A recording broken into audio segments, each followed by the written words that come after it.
Hi everyone, I'm Liz Reynolds, and I have the honor of introducing our guest teacher tonight. So coming to us from Portland, Oregon, Caverly Morgan is the founder and guiding teacher of Presence Collective and Peace in Schools.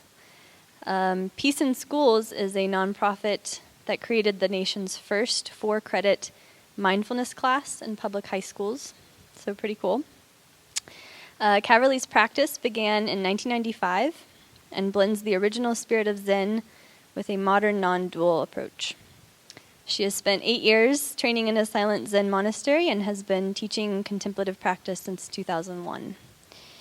Caverly was last with us in August of last year, and we are all grateful to have her back with us tonight. So thanks, Caverly. I trained monastically with a woman that never prepared Dharma talks. I actually never saw her give one prepared Dharma talk in my time with her. And I've been asked to prepare Dharma talks before, and I find it to be good practice to do it. And I often don't. And one of the reasons why is, for me, some of the most rich things happen through our exchanges. So I'd love to open tonight up to what you're present to, what you're noticing, or whatever you'd like to discuss, and then we'll just take it from there. And I've never, there's no requirement, of course, to speak. And if no one asks any questions, I could certainly start talking about things if you would like me to. Trump or, no, just kidding. Okay, what shall we discuss? Or what are you present to from that meditation?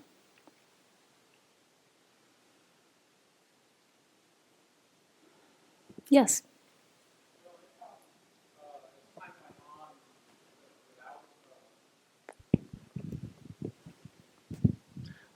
I found that as time went on, without a focus of my attention, that I was drifting into sort of dullness.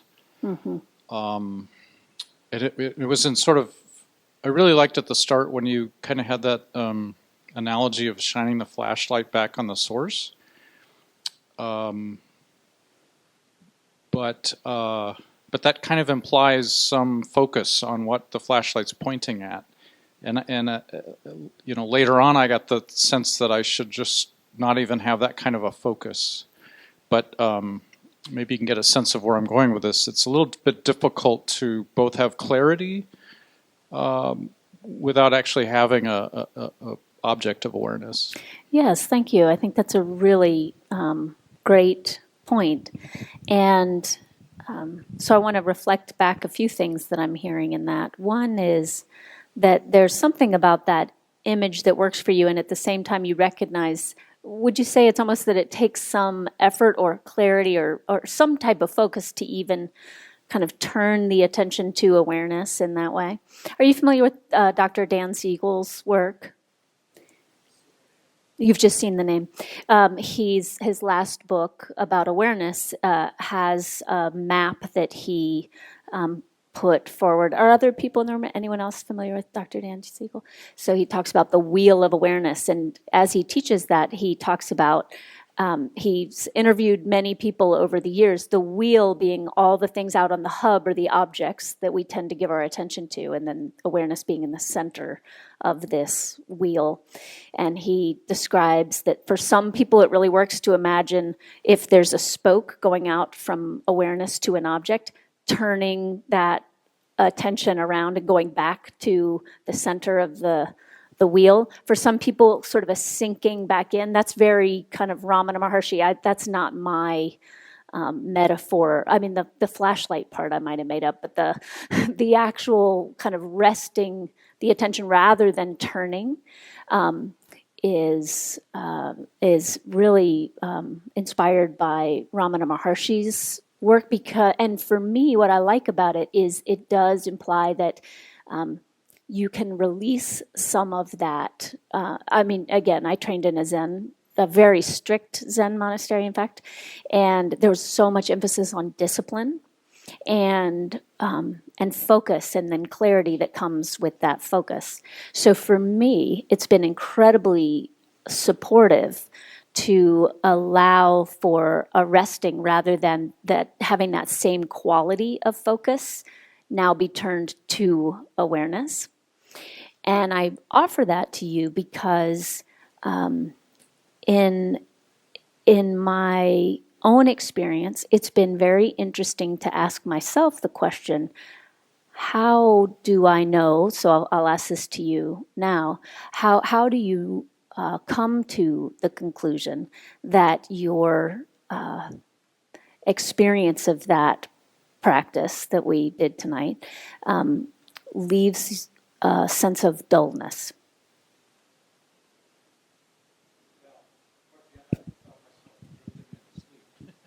Yeah. Or could have approached that fairly quickly. So I think it was that Yeah. it was this happy feeling that is very much like I'm kind of turning off the senses. Yeah. Yeah. And for you, it was right on the edge of sleep. Did anyone else have an experience of just feeling like there was this sort of sleepiness that came with that practice? So it might be interesting when you are exploring this practice to notice that we're able to describe that experience because we are aware. And rather than focusing on the dullness or the sleepiness or like the state. So in the same way that we use breath or sound or just the various objects we use in meditation for focus, we tend to also have the attention go to various states. And we love describing these states. Nothing bad or wrong about that. I think it's been an incredibly important part of my own awareness practice, just being able to be aware that in this moment there's torpor. In this moment there's a sharpness to my thoughts. In this moment, the voice of the inner critic is present, for example. And so I'm suggesting that part of this practice is to relax even that tendency to want to fixate on, now fixate's a little bit dramatic of a word. I don't actually think you are fixating on anything, but just to make the point, are you with me on just kind of that tendency? Because it's not, and I can say this because it's not my experience that as I've done this practice, I have consistently slept through all of the meditations in which I've chosen to have this practice of allowing the attention to rest in awareness. It was my experience when I first started doing it that most often I found myself feeling more sleepy than I had when I was very focused on exactly what the thinking mind was doing or sensations and describing those sensations, labeling those thoughts. It is my experience that there was a different quality, and I think a lot of what was happening was that I wasn't yet accustomed to the relaxation that came from not being so focused on making sure I could describe these states to myself or label the thoughts in a particular way. You know, from my own Zen background, it was very much focused on labeling the thoughts, really seeing the patterns of the conditioned mind and being able to finish a meditation and really be clear about the patterns of the conditioned mind. That was just part of my own training and focus. So that might be an interesting place for exploration. I've lost your eyes a little bit there, but yes. Yeah. Oh, thank you. Thanks for asking that. Great question. What's important, I think, about your question is that awareness is not that which is getting sleepy. So even just to describe that is to point out that habit we have to focus the attention on the state, the object. Yeah, thank you. Yes, hello. Hello. So I typically do more like guided meditations, and it usually helps me like fall asleep just because it's just like is like, relaxing, puts me to sleep. And I found that with having less like instruction and guidance, it was harder for me to not focus, in that I become, when there's no one telling me what to do, like, and then I'm just like following. If I'm trying to tell myself what to do, I become too fixated on like meditating the correct way, and then I'm focused on just like my breathing, but then I get like caught in like the count, or like if my body's positioned correctly. So I found that it helps me if I do like more like mindfulness, like engaging all the parts of my body to like the ground, which helps me like get out of my head and like counting more and just into like feeling and like not focusing, just like being there. And so that left me not like sleepy, but in more of just like a relaxed like state. This particular meditation left you so not sleepy, but in a more relaxed state. Just more like feeling rather than thinking. Yeah, beautiful. Just so useful to, again, the theme is, I think, just awareness tonight. So helpful to just be aware of your experience and the depth of your experience. It's so important to me to underline that this isn't about one right way. So we, as you heard in Liz's introduction, we created Peace in Schools, the nonprofit that I founded, created the first semester-long credited course in mindfulness, and we're now in 90% of the Portland Public Schools. And in that semester-long course, you can bet that in the first class, we don't say, you are awareness. Now just rest the attention in yourself. Like we don't, that's, it's really important that we're giving practices that stabilize the mind. And that's part of what you're describing, is seeing the benefit from knowing how to feel your feet on the ground, knowing how to hear a guided imagery and go where you're directed to go, having the steadiness, the stability of the mind to do that. So beautiful that you found that to be helpful, and how lovely to now know. And it can be quite relaxing to not be focused on some of those other practices, especially because I hear in your own process that there's a temptation to go to, am I doing this right? Is this really, which is all just an engagement with the conditioned mind, isn't it? Yeah. I'm actually in this new, I tried to get into a mindfulness class at like UVA, but like the wait list was full. I was like number one, but I dropped calculus and then took it's called Personal Adjustment and the Science of Happiness, and we meditate before every class. And so like it's helpful, and then I'm learning more about awareness and mindfulness and everything, but it's still in a classroom setting, which is very it's hard to lose the context, isn't it? Yeah. So thank you. Yeah, lovely that you're tasting enough of it to know that you want to explore it outside that class. It's beautiful. We have a doorway somewhere. So lovely that was was that your first experience of? No, but like I do mindfulness for just like anxiety and stuff. But like then this is the first time I'm learning about it in I learned about like the mindfulness movement in different classes and stuff, but in a actual practicing mindfulness in a classroom setting, it is very lovely and takes you out of the day. But it's still a classroom setting, and where like you're with your peers, and it's still like the competition type thing. Yeah. There's still the vibe, the college vibe. Yes, 100%. Yeah, we're here. There's kind of a feeling of competitiveness that sort of seeps through the walls and the desks. Let's meditate for 10 minutes and then like learn school and lecture and like write notes. So it's Yeah, easy to fall in. I like to talk about that as just dualistic thinking. Like there's a right, there's a wrong, there's a good, there's a bad, there's a you, there's a me, we're competing. Easy to fall into that when we're in conditioned settings where so much is reinforcing it. It's one of the reasons I have this very strange passion for bringing this stuff into public schools, because it's such I like to think of it as like going in the belly of the beast. There's so little at least in the high schools that I'm around, there's so little that's reminding us of who we actually are. There's so little that's bringing out qualities of compassion and the recognition of our shared being. But there's lots that's reinforcing, I'm other than you, I'm different than you. There's some kind of competition. Thank you. Yeah, thank you. Would you say your name? I'm Lou. Lou, thank you. Yeah. So whoever would like to ask a question or speak next, if you would just say your name. I do like hearing your names.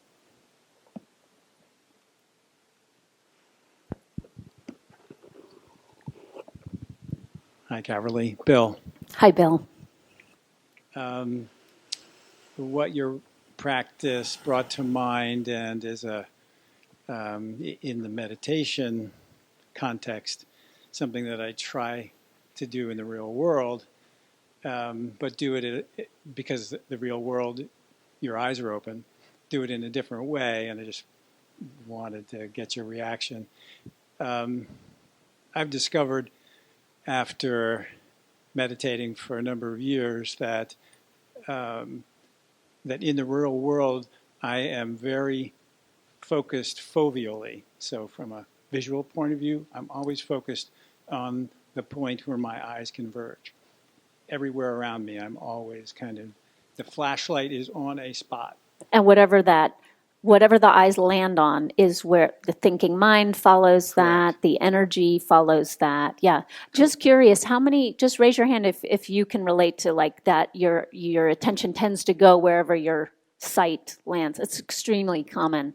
Yes, and here's the practice and the fun had been using the foveal plane as a way to do what you're describing in the meditation. So instead of being foveal, to do what we all can do, which is to zoom out.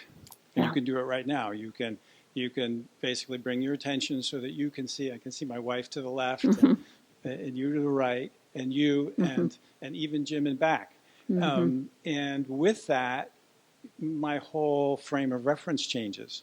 I feel the interconnectedness of everybody in this room, et cetera. And so for me, that's been a very powerful way to take this kind of yin-yang, in-out, zoom in, zoom out thing from practice on the cushion into the world. Yes, absolutely. And you might even enjoy just this image of allowing whatever's seen to come to you. So often we're straining to see something, or we're because we're focused, we're like looking. And it really shifts this practice. It shifts how this whole the quality of what you're describing shifts when we're resting as awareness. And that's why I said, try it out even during the break. So here we are in conversation. We're not meditating now. Here we are. We're resting. We're allowing the attention. I'm not right now efforting to have the attention think of what I want to say to you.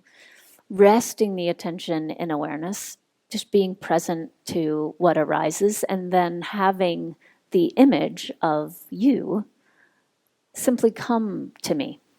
Now, in the scientific world, is there anything really different going on? No, but the quality of our experience shifts when my attention has changed its habitual pattern. So when my habitual pattern might be, well, you've just spoken, I need to really look to see you, and then I need to think about what you've said. So it's like the attention, it's like what Lou was talking about, it's like the attention's all right up here, isn't it?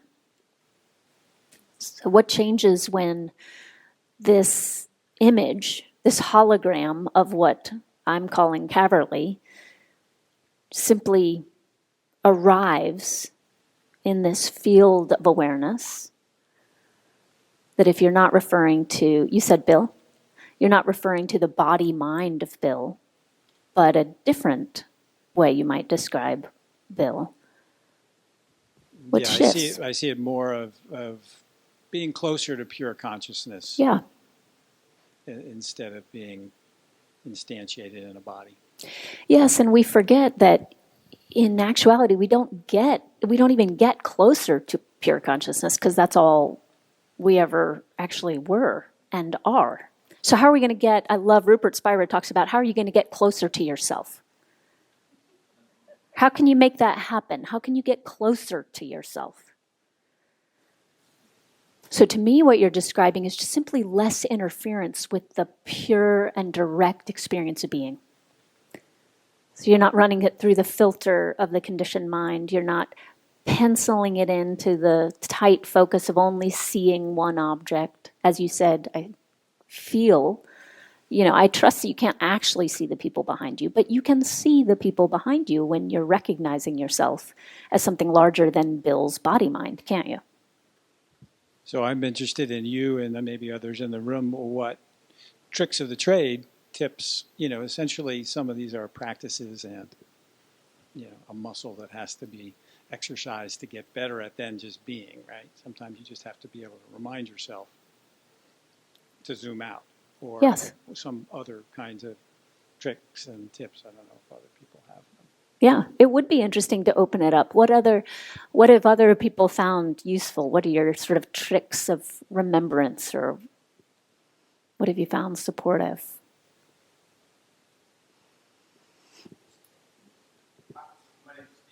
Hi, Stephen.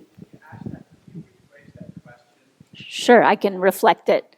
So Bill's saying he's recognizing that actually what he's describing is a practice of remembrance. And I love pointing out that